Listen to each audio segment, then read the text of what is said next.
Liam, Yes. how are you? Good. How are you, mate? I'm very good, thank you. So, obviously, you're known. Well, tell us about what you're known for. Like, what do you do? So we help the biggest podcasters, creators, and entrepreneurs around the world with their short form and their long form content. We solely work. We do strategy work initially, but obviously we're not there to film content for our creators and our podcasters and entrepreneurs. So we are there to once we strategize for them, they then go and film. We are post production and own the whole post production from editing to social media management, growing the pages. We've helped grow one of the biggest podcasts in the world from 150k to 1.5 million followers in 12 months, and we do this time and time again for the biggest creators that are co-founders of your favorite brands to billionaires that are doing companies doing 5 billion in revenue, and people that are just starting out as well. And how old are you? 80 in my brain, but turning 21 next month. 21 next month. So, why do you think you've been successful in this space when there's just competition everywhere with stuff like this? Sheer hard work. Nothing else, I'll be honest, like sheer hard work. It's a big thing, like for me, with what we do, I think, or what we do, but also what I do on a day-to-day and personal life thing is like, whatever I've done is hard work, you know? It's like, spend 10 hours figuring out the thing and then spend another 8 hours of a day producing the thing. And that's come from me playing professional football to running ultra marathons to now doing this. Is like every single thing in my life is me sitting there becoming so obsessed over it, because I think whatever anyone wants to do, they can be successful at, and if they just stick with it long enough. So I'd say that is like, you know, even when initially I started it, you know, it was like I had a freelance role that was turned into like a full-time role, and I was working at 25/8 for this one podcast and was getting paid like £1,000 a month, but it was like every single hour of every single day. But it taught me a lot, which I then was able to use later down the line. But also, secondly, from a hard work standpoint, I was like, okay, this is really like you need to put in the hours to one, learn, but also to get results as well. You know. And you've generated 3 billion views for Probably like five. 5 billion views for yourself, for clients, for companies, for billionaires, for the biggest podcasters. What secret sauce do you have that can get people more views? Because if someone's watching this and going, I want to get some more views, but I don't know how. Let's say their name is Frank. What would you what would you tell them? Good question. I've said this to you before, you know, it's all about testing and experimenting. It's all about, like, the biggest thing is testing and experimenting. It's like finding what is working, what isn't working, and then removing everything that isn't working. And if you don't remove it fully, then figuring out, okay, how can we slightly adjust it to make it work, or cutting it out. And things that are working that you're testing, then doubling down on those things as well. And it's the biggest thing that we see. Obviously, yes, there's an understanding of social and high quality content, hooks, things like that. But obviously, once you've done that and you are seeing the data, you're not going down the same rabbit hole of the same video that is kind of stagnating your channel. You are seeing those outliers that are doing well and are getting 1,000 views compared to videos getting 200 views. And what are you doing differently in those videos to then progress and make those even better, so then can constantly compound? And obviously, I had my own personal brand back in the day, and that was like the thing. Obviously, I got 400k followers just across my channels there, just for myself, and it was like that was something day in, day out, that I was like, I went from doing food videos to doing day in a life videos to doing running videos to doing whatever it was, high rock videos, and it was like, okay, what do I need to do? What formats are working the best? How do I edit the day in a life to make it more engaging, like an actual style video? You know, like, it's just all of those key changes that you need to think about in order to get success out of socials as well. You know, testing, experimenting, that you're going to spend hours and hours and hours on it. And what do you say to those people that are more like, the views and the likes and the comments are quite like they're built to be addictive, right? And for you to want them more and to get higher follower counts, and that's always been, especially what I've realized is, it's almost like an authority piece, right? Like, I've got this many followers, I get this many likes. But if someone's a business owner, for example, that those metrics don't really matter, do they? As much as 100%. maybe a smaller audience, but people that are actually wanting to work with that individual. Yeah, I think at the end of the day, it comes down to what you're targeting for. You know, it comes down to what you're creating content for.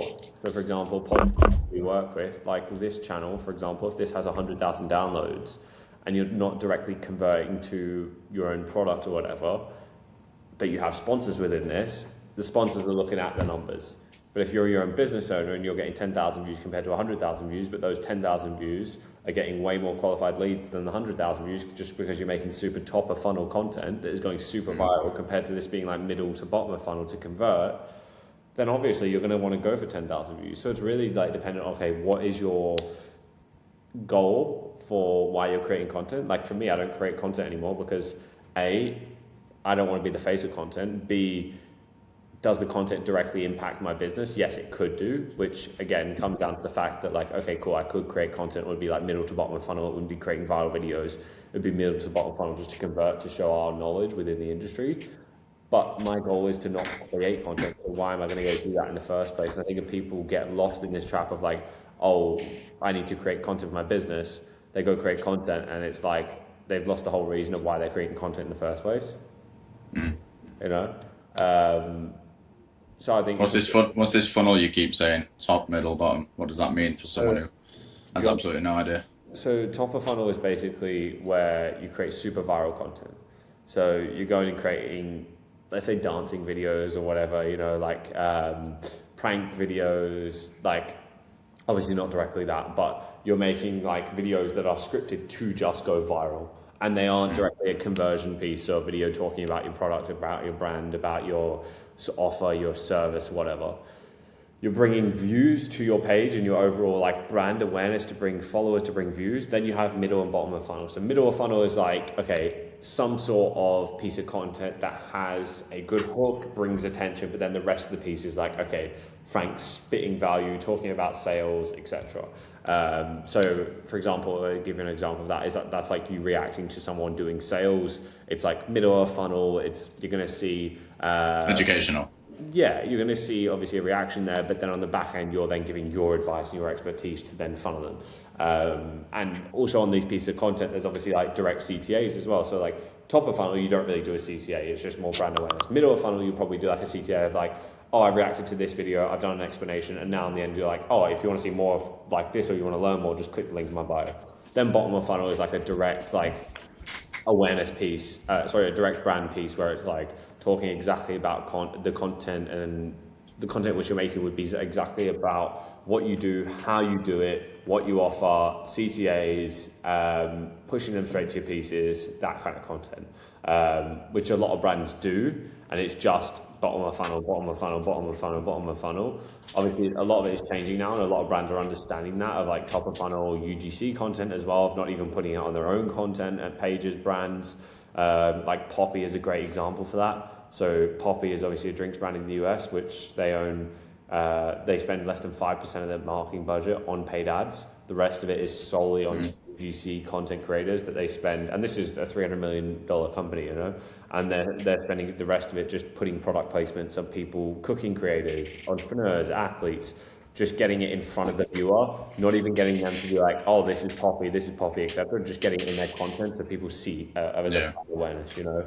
So there's model. I suppose that's more product-based businesses, right? Like how could a service-based business benefit from something like that rather than the paid advertising? Yeah, from the UGC piece, how much a service-based can benefit from it is more so like, for example, from that side, it's like, okay, can we go get UGC creators to do our ads because we know that women are going to convert more than men in an ad. So can we go and get a woman to film an ad for us? Like I saw Cold Water speaking about that, you know, like a woman is going to convert more. So we just put a woman in the ad, did insanely better, and it dropped from I can't remember what he said. I think it was like £200 or $200 like cost to then a $90 cost or whatever, you know, just because they put a woman in, which is crazy. So why do you think that is? Don't know. I was going to say throwing you under the bus there. I was going to say something crazy. I was going to say, yeah. Anyway. No, I know. It's this whole. I think social media is a really good tool. I've found it as a really frustrating tool, one that can, if done right, grow the business, build trust, and create more of an ecosystem of people that are actually interested in the individual. But as this whole personal brand is so prevalent in the world at the moment, just all you see is personal brand, especially with AI coming in. And So it's about how do you differentiate yourself from that? You know, like how are yeah, you? it's removing human from the ecosystem, and people are then becoming aware that being an individual is more important than ever. But what do you say to people that don't have a business, that don't have a brand, that don't have something to monetize at the end of it, and just want to grow? Do you think there's any point? Well, what is the point in growing? Views, likes, For what? attention. Just to be famous? Exactly. Exactly. Yeah. Well, it depends what lifestyle you want, I guess. Like for me, I don't want to be anywhere on social media, but I know it's going to benefit the business, so I'm in the ads, you know. But like from that perspective, it's like okay, if your goal is to just be famous, then go and create viral content of you dancing with a monkey, you know. like, I'll be real. Because But it's a really hard thing for someone to differentiate. Is like, if I don't have a business and if I don't have something that I can monetize, would you advise that person to figure something out to monetize in order to then starting have from scratch. reason This is someone starting from scratch, from complete scratch? Yeah, broke, want to make money, but don't know what to do. exactly. I would say start on content. I would say like don't make content around how to make money because you're not made money. So don't do that. But make content in the sense of either A, do it for other people, or B, do it for yourself and figure out the skill of learning content. Like if you can figure out the skill from learning content, there's two avenues going about it. One, you do it for yourself and you create a brand of a physical product brand, a service or whatever, an offer, whatever it is, on the back end of what you're talking about in your content. That could just be your routine, that could be you being a fitness creator, that could be you being journey to making $1 million or whatever, and you document that. But then is you doing that first place of creating content is B, you go down a route of doing it for others, which is what I've done. You know, like, yeah, I've built my personal brand. I've gone down both routes, but like, obviously I've gone back and it's like, I don't want to be on this route anymore. So I've gone the other way. But it's like, once you have that skill, there's two ways in which you go about it. And any business in the entire world needs content to make money. You know, like there's not one business in the entire world that doesn't make money from using content, whether that's a static piece of content on a poster board on a side of a street, or whether that's a side of whether it's a Facebook ad you see, whether it's a website, whether it's SEO, like, you know, like these are all classes different content formats. And if you can also then, once you go down that route of if you do it for yourself or you do it for someone else, going down the route of being selective, once you've tried all the ones of, okay, this is my favorite content format, whether it's YouTube, whether it's Instagram, TikTok, YouTube Shorts, obviously these are all like short form, but like YouTube, short form, Facebook, copywriting, you know, they're all content, different formats. And it's okay, one of these is either going to make any business more money. So can I be the best person at what I'm doing for it as well? And like, can I go watch 1,000 YouTube videos 4 times over? Can I go, because it's free. Can I go, maybe the first bit of money I make, pay someone like yourself to learn? Like some kid from India paid me $350 the other day and he's making like, I think he's making like $2,500 a month, if that. And he paid me $350 for a 15-minute call. You know? And for me, it's like, obviously, that doesn't really do much in my margins or anything or do much to change my life. But he's just trying to learn. He was speaking to me, he's like, oh, I've got an agency. We're an editing agency for agencies. So, like, they edit content for agencies. And he wanted to learn about that. And it's like, he's learning the skill of content because he knows the power of it. And he's trying to differentiate himself from the other fucking million other editors as well. You know? And do you think that's, again, like a big thing I'm seeing at the moment, because I'm just into it. I don't know if you get it all over your algorithm as well, but these running influencers now coming out. No, that's just because Like, you're running.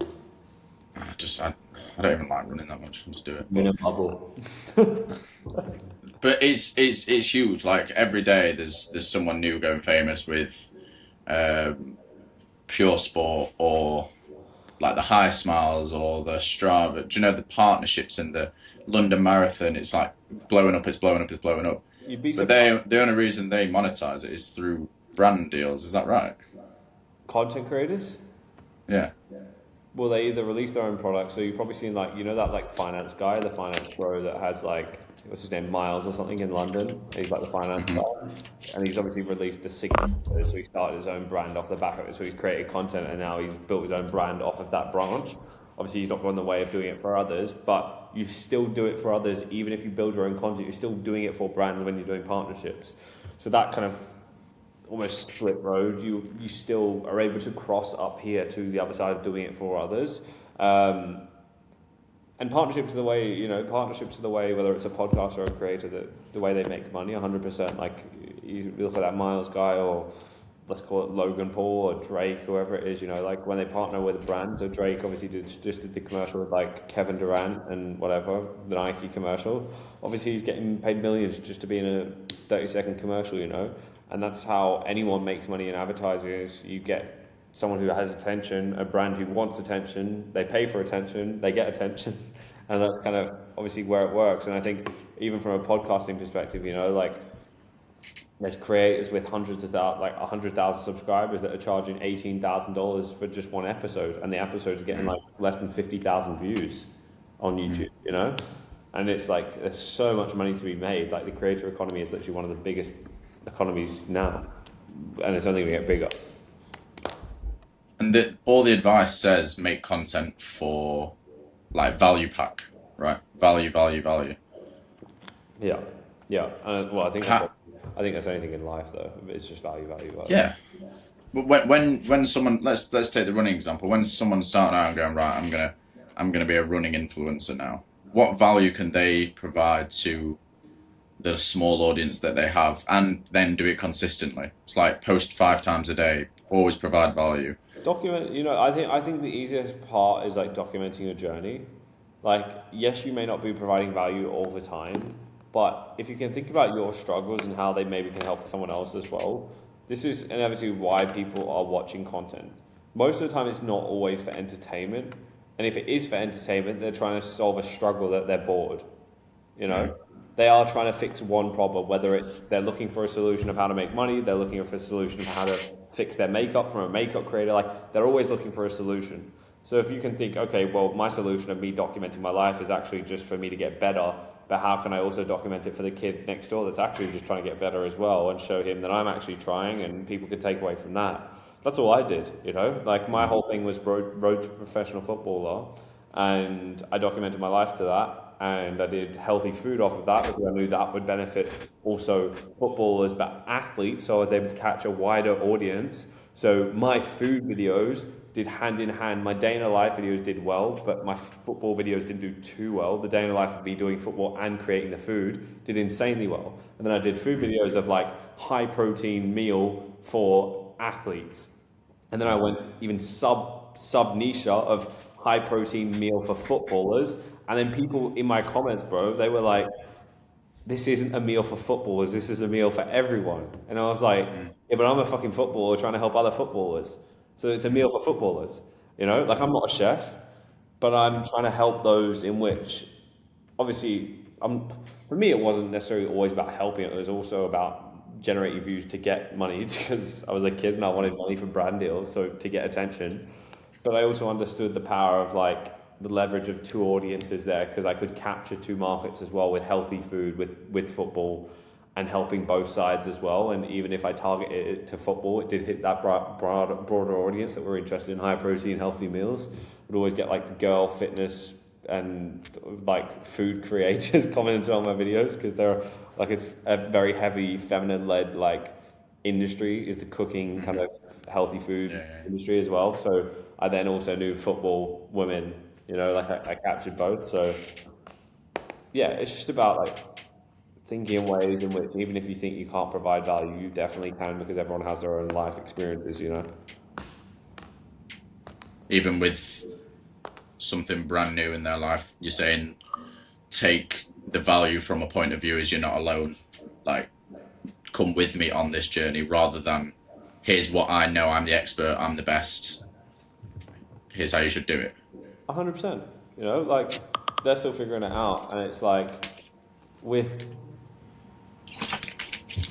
me, I didn't have the experience. You know, like okay, I started playing football, and I made like I signed a scholarship at a professional football team, etc.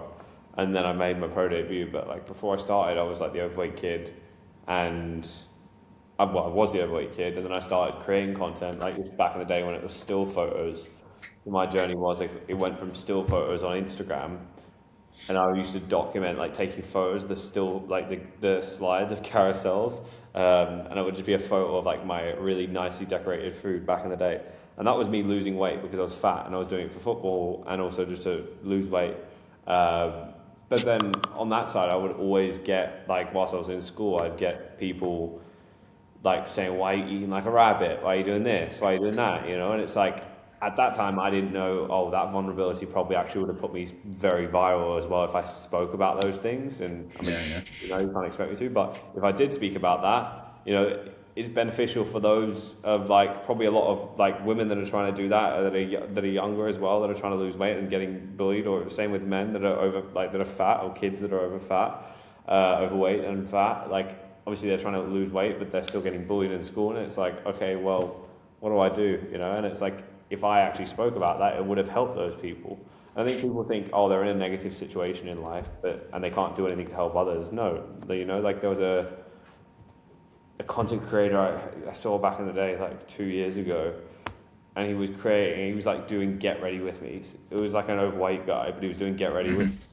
And he would like put things on, and people were like, what is this disgusting like guy? And like I just read the comments of, what is this disgusting guy doing Get Ready With Me? And I was thinking like, he's just trying to show his fashion sense and like, you know, showcase how you can style things and do this. And it's like, people are going to hate as well, but there is going to be some sort of value that you can give in, even if you're just starting out, of like, okay, I tried this color combination today, it didn't work. I'm going to try this tomorrow and it works. You can try this now. I figured it out, you know? Yeah.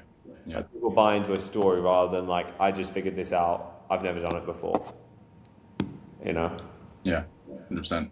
You mentioned hate there as well. Like that's part and parcel, isn't it? Part and parcel of being on social media is that most people probably not even like. Bro, You're probably going to get more hate than like when you're initially doing something, right? Bro, I did a talk whilst I was in Greece the other day. There was a podcast that came out. I'll try to share my screen if I can. I don't know, can I share it on this? I think you can.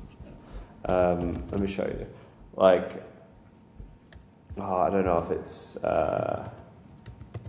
Anyway, the guy came up to me and he was like, I commented in the video, it was talking about me playing football. I was on trial at United, I made my professional debut, and then they're like, oh, why is he, like, obviously if he stopped, he's not good enough, etc. Which is fine, like, you can go and say that, like, I genuinely couldn't care. But in terms of that, I found it, I can share my screen. Like, there's just hate on that. And he's deleted the comments to make it look better. I fucking love it when they leave comments like that. But he was obviously hating on that, and I was like, look, I don't think also you can go back with hate. Oh, here we go. No, it was hidden. Let me show you on this.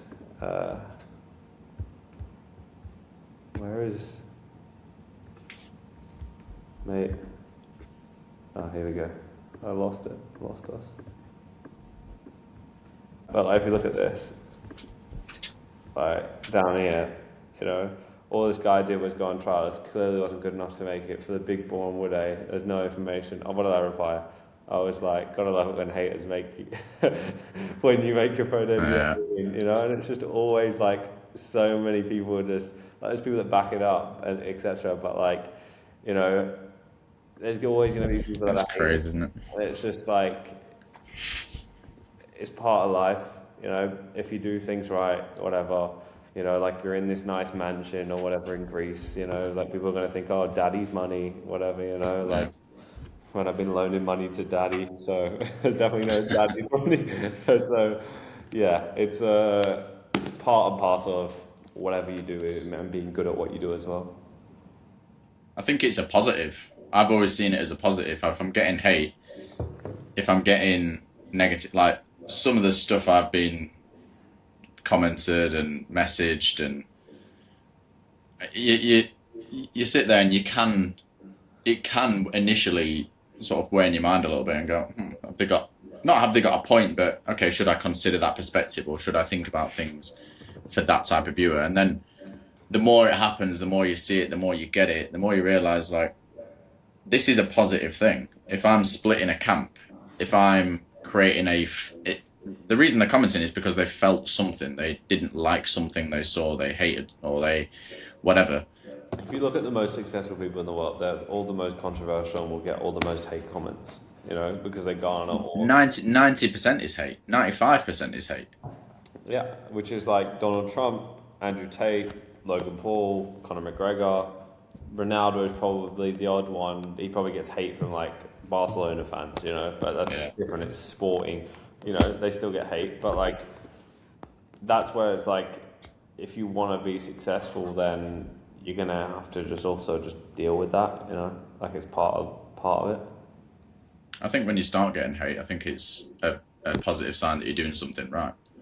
Like, do more of that. If you create, because you're splitting a camp, it does impact you 100%. Like I used to get it on my videos, and I used to care about my body, of like how people looked at it, so I wouldn't edit it in a certain way because I was overweight and this and that, and it does get you, but you have to try to let it not, and like you kind of just get used to that, and it's like, bro, like, someone could say anything to me right now and I genuinely would not care, because I also know how short life is on this earth and how much also nothing matters, like in terms of like other people's opinions don't matter apart from the people that are very, very close to me. And even still, if it's something I still don't agree with, then why am I paying attention if I don't agree with it? You know, like if you don't agree with something, why are you paying attention to someone else that has a completely different sense of being and what they want in their life and the opinions they also want to give on others as well? I think people take in other outside perspectives. Like I'm in sales, so I see this multiple times per day, where they associate their outcomes with other people's opinions, right? And you just mentioned people being close to you. If they disagree, what do you typically do in that situation? Because I've had hundreds of calls where they want to talk to the partner, the mum, the dad, the fucking goldfish about something that is inherently in their control. Have you had someone say like a pet or something? No. Oh, that would have been quite cool. I've had God a few times. That's fair enough. That's fair enough. They take it, but what are you saying? You're 20 years old. Most 20-year-olds are sat at home living on their parents, like going to, I think, still at uni at 20. I don't know. I didn't go, but yeah, but I think the problem is, bro, they haven't been through life in the way I have. Like even you don't know half the stuff, you know. Like if I told you some of the stuff that I've been through, bro, like you'd be like, you're a 20-year-old as well. That's why I feel like I'm like 70 in my brain, you know. And it's not a positive thing, like having that, you know. Like it comes with a lot, and it comes with a lot of stress, a lot of things to deal with, and people probably also think I'm like, what's this guy talking about? He's stressed. He's 20, you know.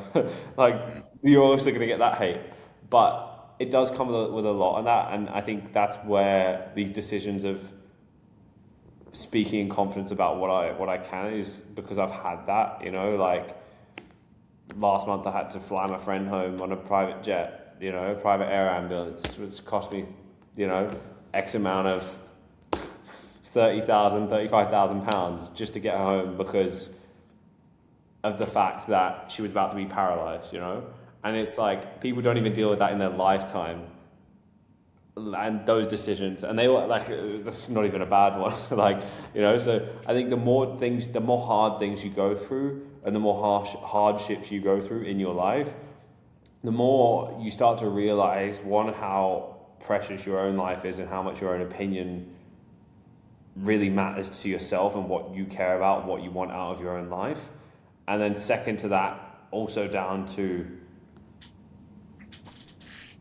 obviously about opinions, but also down to what you want to chase in your life, is that if you want to sit at a laptop for 24 hours a day, 7 days a week, and you're fulfilled doing that, and you go out, you get your coffee, you come back, and you're happy with that, amazing. If your life is fulfilled by you sitting on your desk as a 20-year-old, like at home doing nothing, and you're fulfilled by that, then great. But I think the problem comes today is that like one, parents coddle their children too much, and they don't want them to go out and do any hardship and have any hardship in life. And it's something that I've spoke to, like when I've had partners, spoke to them about, like if I ever had kids, I wouldn't like be giving them every single thing easy, you know. I think that's one thing is from parents, but also from the second side of like generations today is that they don't want to spend 25 hours a day at a laptop or 25 hours a day doing hard work, hard training, whatever it is to get what they want. They want to see Brad Scales make $1 million a month online. I can do the same thing by clicking 3 buttons for 3 hours a day.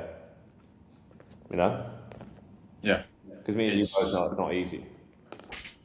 No, man, but you pick your hard, don't you? You choose whether you you like your morning coffee and you'll start work at 9 a.m. and then you'll pick your other hards throughout the day to want to do. And me, it's like my hard is I like my holiday and I like to travel and I like nice things in life, nice food, etc. But I will then sit at the laptop since I wake up till I go to bed, you know? So I'm 27, and your age, I was not in the situation that you're in. Right, I was in a very self-destructive mode and broke, debt up to my ears, like a very, very, very bad position in terms of where I wanted to be. And I had a realization when I was about 24 that it was gonna put me down some shit roads. And did you just have that phase earlier, or did you just always have this drive to have a different?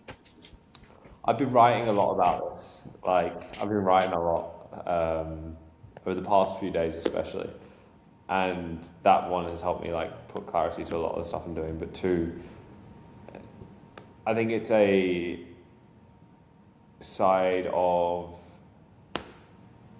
becoming so the word's not driven, the word's not in my mind, but where you just take care of everything yourself, you know? And it's just like, self-reliant, but there's a word of like doing that, you know? I can't remember the word, but I was writing it down the other day. Where you just take care of everything yourself and you leave matters into your own hand. You stop thinking, oh, dad's going to take care of this, or my friend's going to start the business for me, or whatever, you know. And I think when you realize that, and which I did kind of 11, 12, you know, like I stopped at that age, I started realizing things about drinking and how it impacts people, and that if you do X, you get X result from drinking and driving. If you do, you know, like if you take money from people and then you end up with no money, you realize the fact that you don't have any money or know how to make the money or how to get the money. So if you start off with no money in the first place and you don't accept the money, you then put yourself in a better position because you have to go figure out how to get the money, you know? And it's like, I realized that at a young age of becoming so like,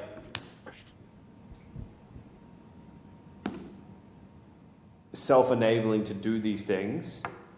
And I think that's where it's put me in a, you know, there's pros and cons to everything in life, you know, put me in a good and bad stage. You know how I am, like I'm not the person to have like thousands of friends or hundreds of friends or whatever, like person to be out every single night or whatever.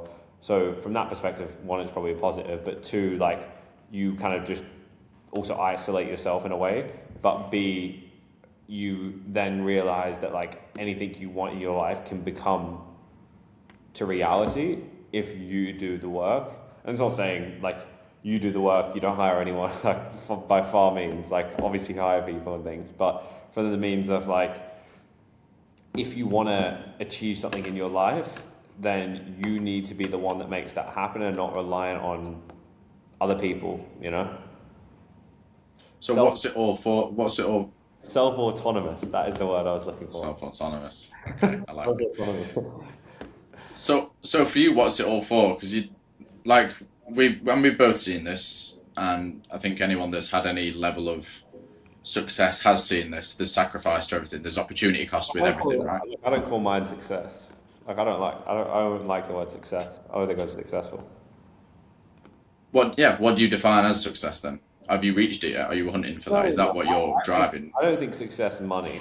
Like That's fine. I think success is okay. Great success in maybe a month of me increase my profit by whatever it is, X amount of revenue. Then yeah, cool. Maybe that's a business success. But like a life success is for me is like having a family that never has. Very careful with what I use in terms of like troubles or financial issues or whatever. That's one side is like obviously as minimal financial issues as possible so that they don't have to worry about that and that's not a common recurring thing that comes up in the household, which is a lot of a big determining factor of breakdowns in a lot of families is obviously those issues. The second side is like family for me is like I want a kid, I want a wife in which obviously and a life for that is like I want that to be a big goal for me, but also for me to be able to enable myself to get there is I need to be financially set up in a place to get there. You know, like, okay, I've got 3 properties at 25 years time, they'll be recurring, they're a revenue, whatever, they'll be worth X amount. Then I'll have a net worth of X amount that can then pull in X amount a month without me doing anything, you know, like, I think about these things very strategically and I'm writing down my 3, 6, 12, 5-year goals. 12-month, 5-year goals, not 12-year goals, but 12-month goals and then 5-year goals. Because I think and I work back from it and I'm just like, okay, well that goal of having X family, X children, what is the lifestyle in which I want for that? And what am I doing today in order to get that? And yes, maybe at the moment I'm not going out and seeking a partner or seeking X person or whatever, you know, but in terms of a financial standpoint, that is my main focus in this period of my life. The next period of my life, it maybe is like finding peace in myself or finding peace in whatever, you know.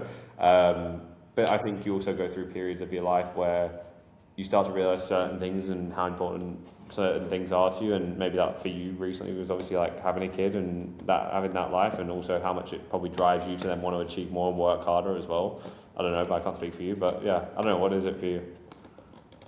Yeah, it's the same. It's this is what I think about sometimes, and what worries me is, am I living, or am I building a future that I don't know is certain? So nothing is ever certain in life, right? Like we could, like, to bring it up, your friend obviously that you had to fly back the other day. That wasn't an expected thing, and that could have ended very differently given you weren't in that situation at that time, right? Yeah, it's fortunate enough, you know, like NHS said if she didn't get back, she'd have been paralysed, you know. And stuff like that, I think, comes into my mind, probably more than it should, to be honest. But you're building towards something, and people that are motivated and driven and want more and go and get more and wake up every day with that fire in the belly. Do you think there's merit in stepping back from that sometimes and going, actually, I want to also enjoy today? Yeah, it's a hard battle on face at the moment, you know. Like, I want a Ferrari, but I also want to invest in my future, you know. Yeah. And that's a very materialistic example, but it's like, Get the Ferrari. you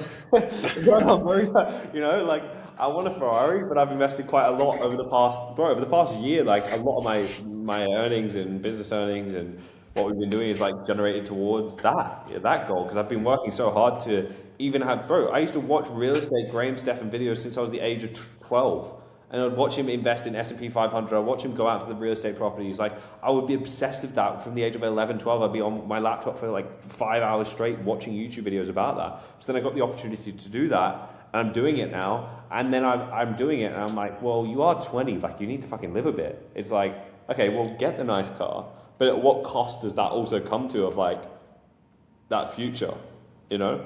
And I think you have to have a balance, because I think if you are stupid and you live the likes of these influencers and these people out in Miami that are just buying everything and financing the watches, whatever it is, and they don't have that, and they don't have that financial sense, which a lot of people don't, Like fortunate enough, I was lucky enough to train myself on that at a young age of like, since the age of 14, 15, I was like dollar cost averaging. Yes, it was maybe like £100, £200, then £1,000 when I was playing football, etc. A month into the S&P 500, but it put me in good stead for when I actually started making decent money. It's like, okay, well, I actually live a basic life. I wear the same t-shirt every day. I wear the same tracksuit bottoms every day. Okay, I've treated myself to a nice watch or whatever, car along the way, whatever it is, or, you know, like, I think it's the way up of what is your goal, how much are you willing to do to get there. If you're willing to sacrifice everything now, is that really what you want? Because if you do die tomorrow, then are you going to be happy with you sacrificing everything now? But also, you don't want to be stupid and get to that point and realize you wasted your entire 20s fucking buying stupid crap that you didn't need. Because there's that saying, isn't there? Work hard in your 20s, enjoy your rest of your life. Yeah. Enjoy your 20s, work hard for the rest of your life. Yeah. Do you agree with that? Yes and no, because like, Given this is your first year in your 20s, just... I'm 21 today in a month exact. It's 27th next month. I'll remember. Send me a birthday card. I'll be offline for those 2 days. It's my first 2 days off in like 2 to 3 years. But I think to your point of what you were saying there about like, I don't know, like you almost have an epiphany of like, am I building something that's leading to nothing almost kind of thing. I think a lot of people have that thought in their head, you know, and they're like, oh, am I doing the right thing? Am I doing the right thing? Am I doing the right thing? What is the worst that can happen? Like genuinely, what is the worst that can happen? You fall back, you go after work in your old job, you make an X amount, you can still afford your cost of living. If not, you move back in with your family, and you live there for a bit whilst you make some more money, and then you go live somewhere else. Or worst comes to worst, you still have your family and you just live a simple life, but you still go get a nice job. And I think the problem is that people have this thing on about their mindset that, oh, I'm going to be making 100k a month. What if this all goes to shit? And if it does go to shit, then I'm never going to have this life again. If you've made 100k once, you can definitely make it again. Like, you know what I mean? It's not a business thing that you had this realistic business. It's a skill you thing that you got it to that place. Okay, if it's like a rug pull and it's like a one-off, then maybe not, you know, or you had a viral chance or whatever. But I think a lot of people are fearful of that like, for me, it's like, okay, I'm 20, I've got X amount of property payments that I'm making a month, you know, and I've got whatever. And it's like, if the business goes to shit, then can I make those payments? Yeah, probably for the next X amount of months that I've got saved, etc. But if everything does go and hit the fan, what is the worst that happens? I go to zero to my name, I end up back in my family's house, and I start again, and I actually learn all the lessons so I don't make all the same fucking mistakes again, and I know where I am, you know? It's probably a better position to be in, if anything, you know? Like, I have nothing, and I can actually do exactly what I want from the start. And you have perspective, isn't it? Well, and you have a better story to tell as well. So, you know, I went broke and I went bankrupt, you know, rather than, I don't know. I think a lot of people are fearful of that, and it's just another roadblocker in the way. Like, yeah, it's a big issue that I think that's probably maybe the big issue that my generation faces. Maybe not our generation, maybe my generation. I'm one above you, aren't I? Huh? I'm like a whole generation apart from you. Yeah, no, you're like granddad. I'm late 20s now. I'm nearly 28. It's disgusting. But pain is your greatest teacher. What do you mean? Where did you learn that from? I'll do some digging on you, man. Where did you get that from? Was that from one of those videos? It was just somewhere. I can't remember. That's why I parred off your question. Fair enough. Yeah, I think so, you know? Like, as I was mentioning earlier, like, you know, I think there's a line to it as well, because you look at like the Hormozy, like Tony Robbins thing, like obviously that he had an epiphany there when he realized, oh shit, I shouldn't be putting myself through so much pain, you know. But I think it's like, I don't think any successful person has got success without being in pain. at some point, whether they do it throughout their whole time of being successful, whether they do it at the start to then push themselves out and then get some sort of other driving factor. You know, like we all go through pains in life, whether they're big or whether they're small. And it's like, also, I'll speak about a caveat to that in a second, but with pain, you can either use it to harness yourself or let it take over yourself. You know? Like I've seen people very, very, very, very close to me let it take over their life, you know, and like do things that people obviously would regret or not live to regret, through pain taking over their life and through the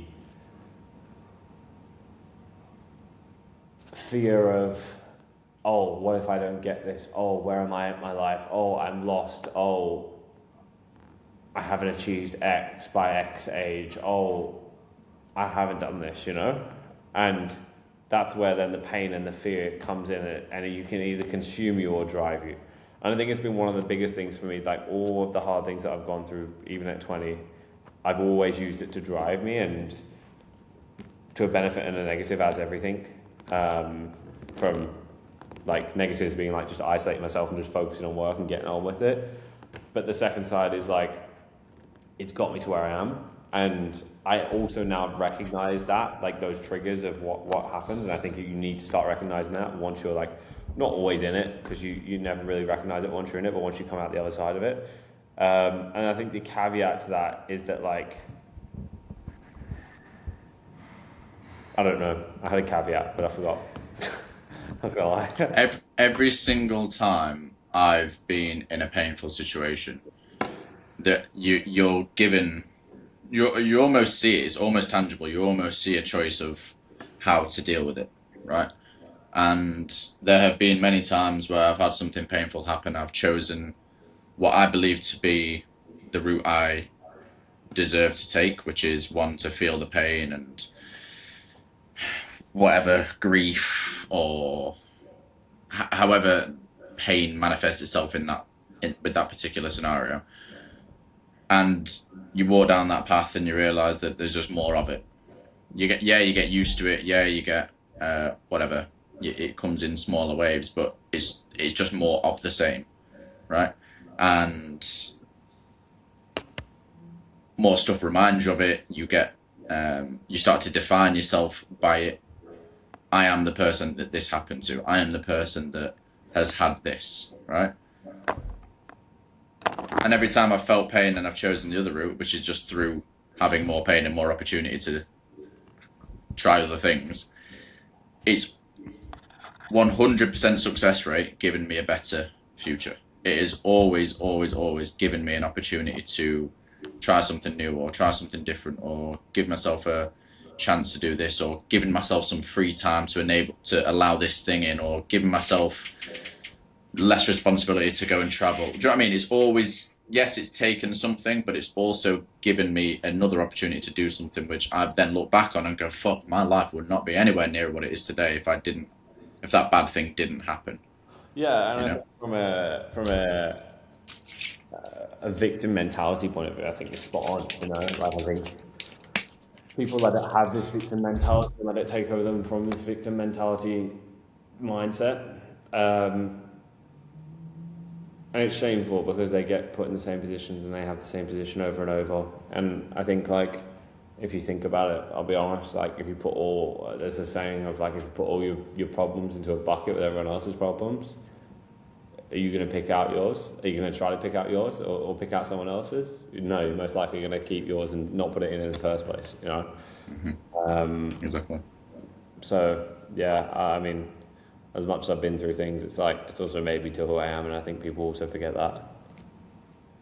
Because success is always this opportunity cost, right? Like we say, like, in order for me to work on editing a video or posting on social media or building the business, I have to stop going out as much at night, or I have to stop. Everything's painful, you know? Yeah.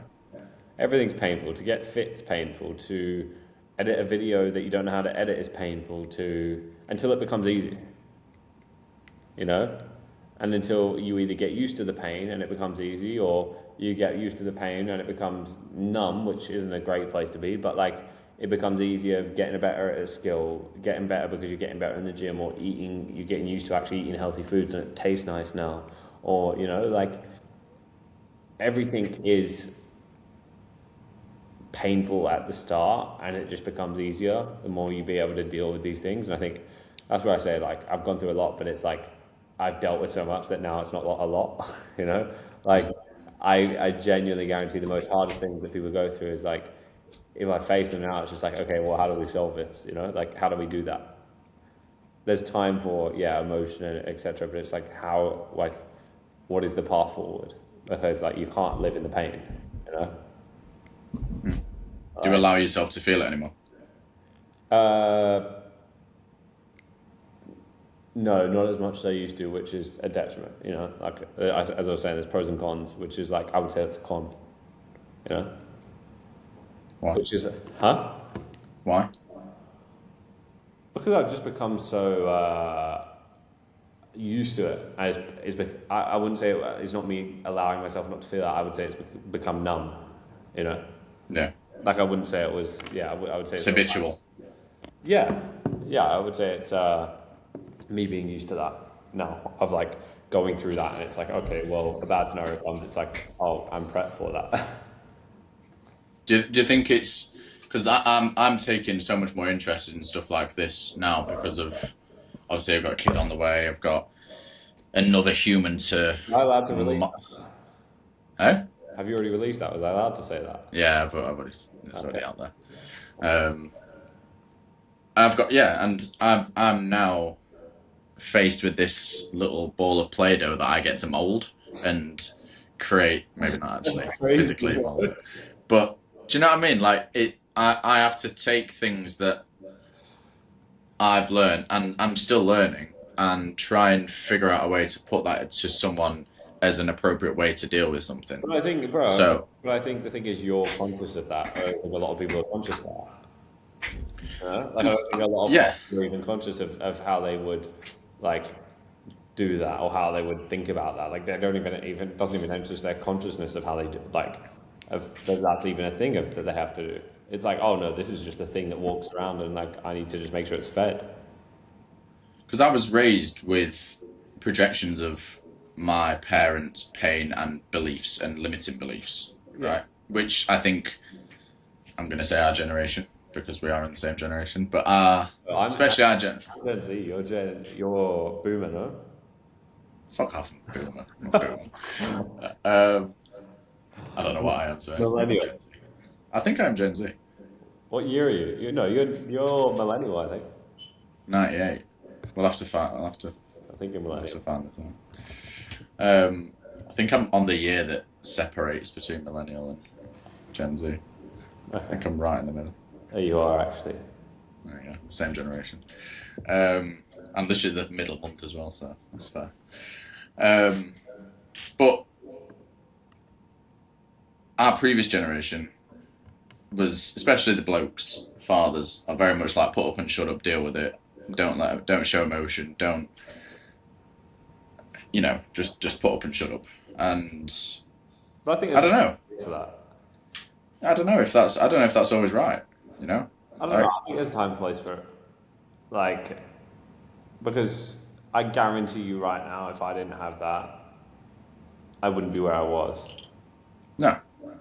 Because if I didn't put up and shut up and just get on with it and walk through the pain and get told I need to lose weight and like this and that, like, if I didn't get told that, then I wouldn't have been pushed to get where I need to be. And yes, it comes with the detriment of like whatever it is, if you want to call it social trauma or whatever, but like, I just think I don't think it's the way to raise a child, but I think like if I didn't have that, I wouldn't be where I was. So like, I think it's a hard one. Like, and that's why I think a lot about like, okay, how do I want to raise my kid if I have a kid?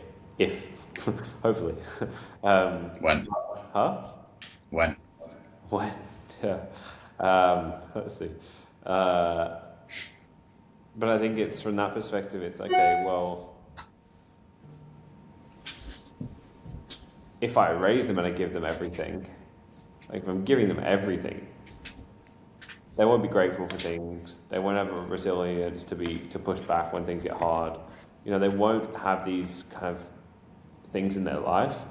And it's like, okay, well, if I don't give them everything, then I don't give them the opportunity to succeed or have accessibility to things. Like I grew up, I went to private school. I lived in a nice house with a tennis court when I was growing up. But aside from that, like things weren't handed to me. Like we weren't, as much as we had that, we weren't like the millionaires that went to the private school and like the billionaires that like had this lifestyle at this private school in Australia. But it was like I was taught of that I have to earn my place, even if my dad was the football coach. Like I wouldn't be picked. Like I would have to earn my place. Mm. And I think that's where it's like an instilling factor of what I want to put in my children is, or how I think children should be raised is that they have to earn their place. They have to. I think also parenting women and like boys and girls are different. Like I think a girl for me, I will give them everything. I will not make them work for anything. No, I'm being deadly serious. Like I won't make them work for anything, and they will probably be the spoiled one and like have this like higher status of like I'm not going to accept less. Like I think that's how they will be raised as a woman, but as a boy, like they will have this low status and they need to earn that. Yeah. Yeah. Because I think it's also as a man, it's like you know what I mean. Like as a man, you walk around and you're like, I am this because I've done this. There's hidden confidence in knowing your, like what you said, self-autonomy, knowing who you are, that you can look after yourself, and that even with not just how you present yourself in your current situation, but knowing that I know same as what you'd be in the same situation. If you have everything stripped from you tomorrow, you'd be able to rebuild way quicker than it took you to originally build, and that gives you a sense of peace, I guess. That But also, bro, like you have to think about it. Like when you get to these points, like, but the amount of connections I have with millionaires and billionaires, wow. I think, bro, I could ask for, bro, like, I have only just overgiven. I've never asked for anything from any of them. So I know if I now called on one of the billionaires, one of the millionaires, I could probably ask them for $1 million, and they would actually be able to provide it. No, I'm being deadly serious. yeah, yeah. And it's like, I think people are too scared about that. But go on about your parenting point. Sorry. No, it's all in the same realm of like you need, like when you, so this is something that we're dealing with in our house now. My partner Emily, she was private school. Again, not sounds similar to you, like not the super wealthy, not anything like that. Just more money, no worry around money really growing up. I'm not speaking on your behalf there, but that's just what we're experiencing. Whereas I, growing up, was like I'd have bread for tea for a week, or no tea at all sometimes, or like real nothingness sometimes. And for a long time, and I still believe a lot of the reason that I've come into this space and whatever, this online money making world later, is because I didn't even define myself as someone that could get those things ever. Do you know what I mean? Because it was never around me. I never saw it. I didn't know it existed. Yeah, I think it's a hard one though. Like I said this to you the other day. You know what I mean? Of like, I won't reveal too much about the business, but like this imposter syndrome, Like, I won't reveal what we spoke about from a business perspective, but it's like we work with these billionaires, and it's like this imposter syndrome that like, well, I'm not making billions. Like, what am I doing working them? Yeah. Like, I've never seen that in my life. I've never touched $1 billion. I've never touched one of my clients not being able to pay me for 4 months because his bank's frozen. He's about to exit for 9 figures, and he's about to have 9 figures land in his bank account. I've not had that, but like I'm working with them, and I think that's the hard part, is like reinventing yourself. That's a whole nother conversation. It's like the reinvention of yourself on a consistent, not like weekly, monthly basis, on a daily basis. Like you need to reinvent yourself daily. Like the person you saw me was when I was living in Manchester, compared to the person I am when I moved to Dubai, compared to the person I am now. Like you can probably see a massive difference, the way I run my business, the way I speak through things, etc. And it's like I've constantly reinvented myself, that when someone sees me in a year's time and I come back, I am a new person. And like, I think that puts people off as well. What steps do you take to do that though? Because that's such a easy thing to say and a hard thing to implement, right? Like reinvent yourself. What actual in application? What do you do day to day that? But I'm not thinking about it. So how do you do it? Through every single day working for what I want. Because I think if you're working towards what you want, you reinvent yourself every day. You know, like as long as you're improved in the gym, you're improving, you're doing more, you're doing 100 outreach one week, and the next week you're doing 500, you know, and it's like this constant improvement. Like you doing 100 DMs one week and 500 the next is reinventing yourself, you know? And I mean it from like a full round, like full 360 perspective of how I look, how I speak, how I work, how my business runs. Like I mean that, but like from the smallest point it is that of like 100 to 500. And I think for me, it's like, that's why I am what I am at this age. And I'm not going to say success because we're not using that word, but like, it's what I am at this age is because every day of my life I've done that. And I've gone from being the overweight kid, losing weight, having abs, then along that journey whilst I was overweight, losing weight to play professional football, but being in a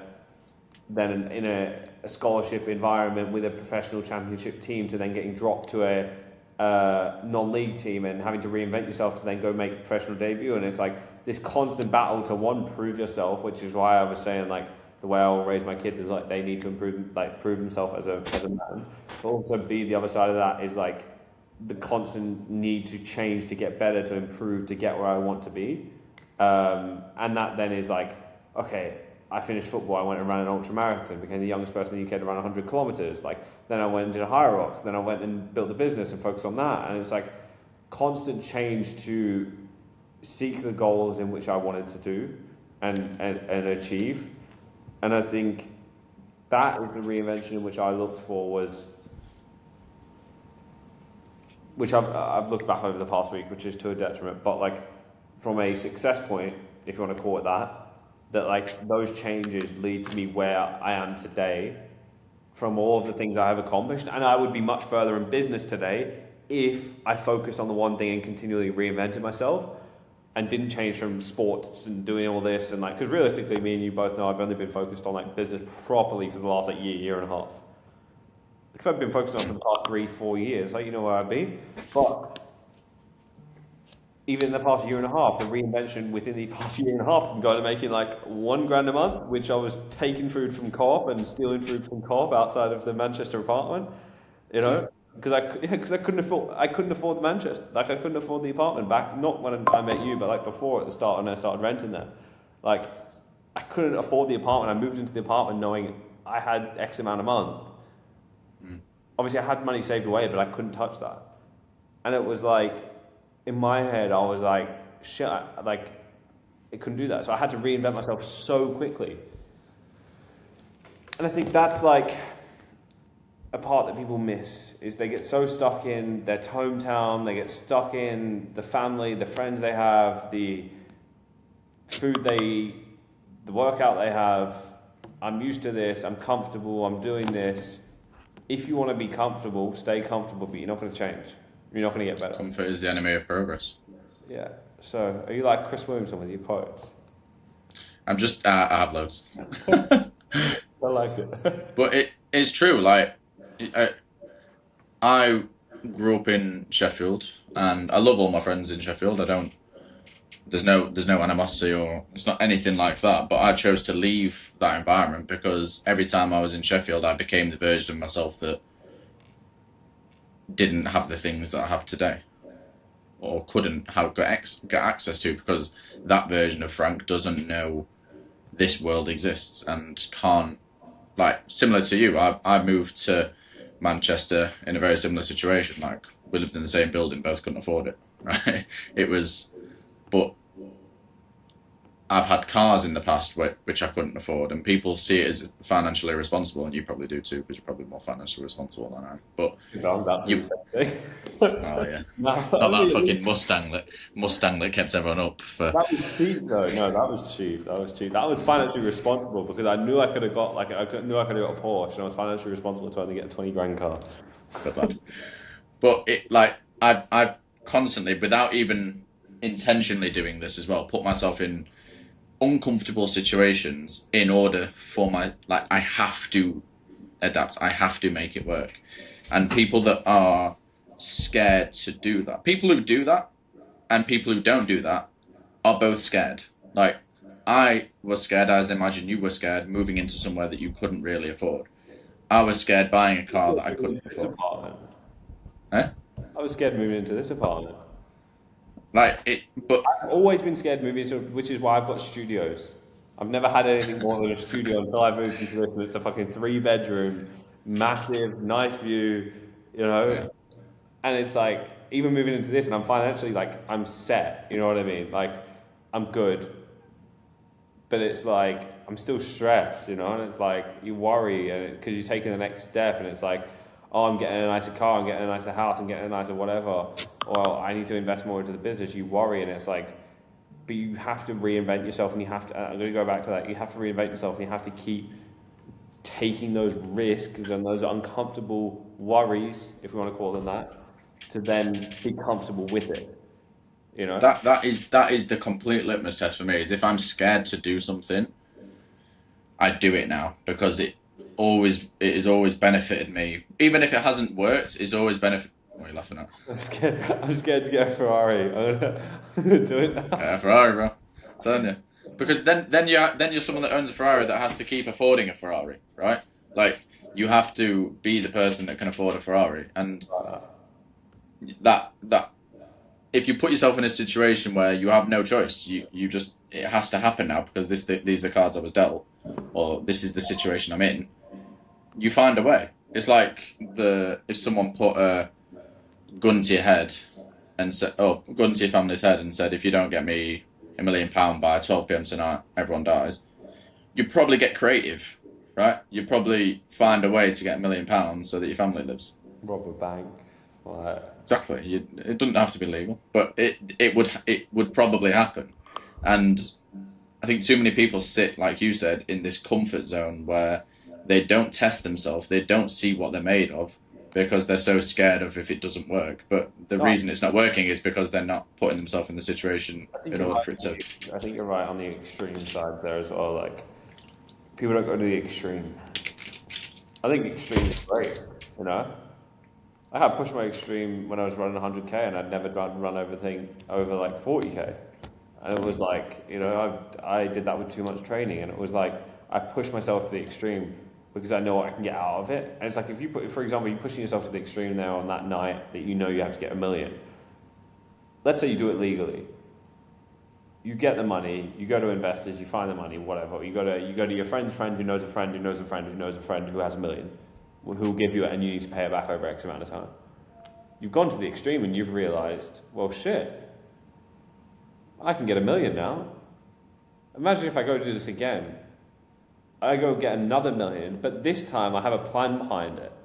This time I'm going to have a startup. This time I'm going to have a product that has X amount of bottles of testosterone that I'm going to sell for X amount of price to X amount of people and actually make 10 million off of getting the 1 million in my startup funding because I know X person got me this money. You know, I've gone to the extreme. I fucked about in the extreme, and I found out what I can actually do. You know, you fuck about, you find out. That can be my quote for the day. You know, There you go. Fuck about, you find out. and that's where I think people don't want to do that. There's no reason to like. If you don't do that, you won't have it. That the decision you do, like with the testosterone bottle, whatever. That doesn't then have to be that. We're just going with that example, but that doesn't have to then be the thing that you continue doing forever. That can just be a proof to yourself that I can do something. If anyone is watching this, by the way, Yeah, we did say legally. No, have a look into peptides and start a peptide brand right now. That's going crazy. That would go It is. crazy right now. Yeah, it's blowing up in it. Yeah. But yeah, I think you need to fuck about and find out. I think we'll leave it there. Fair enough. Thank you. I was going to say, where can they find you? But you're not on social media. This is just interesting point. Like, you own a social media brand. You get millions and millions, billions of views for your clients. And your profile picture is that silhouette grey man that doesn't... Like, what's going on there? You know what I was gonna do? I was gonna delete all of my photos of my face in my page as well. You just want to be a ghost, don't you? But I don't want anyone to know I'm behind any business, behind anything, I do anything. Problem is, I know the detriment to the business that it does. Like, I know if I create content and I put my face in the business and I'll be making X amount, I'll probably make 4X what I'm making now. You know what I mean? Why don't you? Because I like a private life. I don't want anyone to know who I'm dating, who my wife is, who my children are, how much money I have, what I'm investing in, what I'm doing on a weekly basis, where I'm going. I say where I'm going to lunch. I post that, so I can't say that. But like, you know, I don't. Can you not just not show those things rather than not being on there at all? No, because I don't, bro. You know what I mean? Like, if you post you talking about business in the car, people know what car you drive. They know what.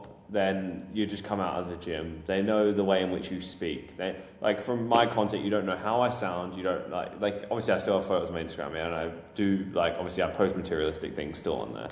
But you don't know how I sound. You don't know how smart I am. You don't know how dumb I am. You don't know what my day-to-day routine is, how I made my money, what my business model is like, what I'm preaching, who my wife is, who my children are. You don't know any of that, you know? I'm just some person that has a whatever lifestyle to whatever it is to you. You know, it's just some other photos on an Instagram feed that's like either look nice or don't look nice. And it's like from that, bro, I would much rather go into a conversation with someone, them not be able to search my name up and figure out every second of who I am, and go into a conversation and be like, oh yeah, you know, I'm just an avocado farmer. Like, and they then preach, oh my God, I hate social media, or I hate people that run podcasts, and I have this undisclosed thing that like, okay, you agree with that, I don't need to say what I do, you know? Like, what is the benefit of that? Like, it's beneficial to get into rooms, yes, like, social media is one of the biggest leverages, which is why I do it for other people. But for my own life, like, I want to be a billionaire, yeah, but like, is there a way I can do it without that? I'll find out, and I'll figure it out. Fuck around and find out. Yeah, exactly. I'll ask the other billionaires that have done it without it. You know? I love it, man. So, obviously, the biggest plug we can, I guess, make is if you want to grow your social media, go to you. Yeah, go to @ShotSocials on Instagram and follow them. @ShotSocials. I'll follow put it me. in the description. Don't follow Liam. He'll block you. All right, man. I appreciate you. Thank you for coming on. Reactivate it a week later. It was so hard to find anything for this to like ask you. That was the only thing I found. I have like 500 YouTube videos that have all been archived as well. I know that was the first place I went, and I was like, "Oh man, it's nothing." It's like a challenge. Good, that's what I like. To be fair, my LinkedIn has quite a bit. I know I need that, so. Yeah, that's where I got it from. No, I appreciate you. I think what you've done, man, is... Is that where you got it from? Yeah, it was. Yeah. Oh, fair enough. I was wondering where I put that. Okay, thank you, mate. I appreciate you. Say that again. Can you cut that spreadsheet out? Yeah, I will do. Don't you worry. Perfect. Thanks, mate. All right. All right, bro. Nice one. Bye-bye.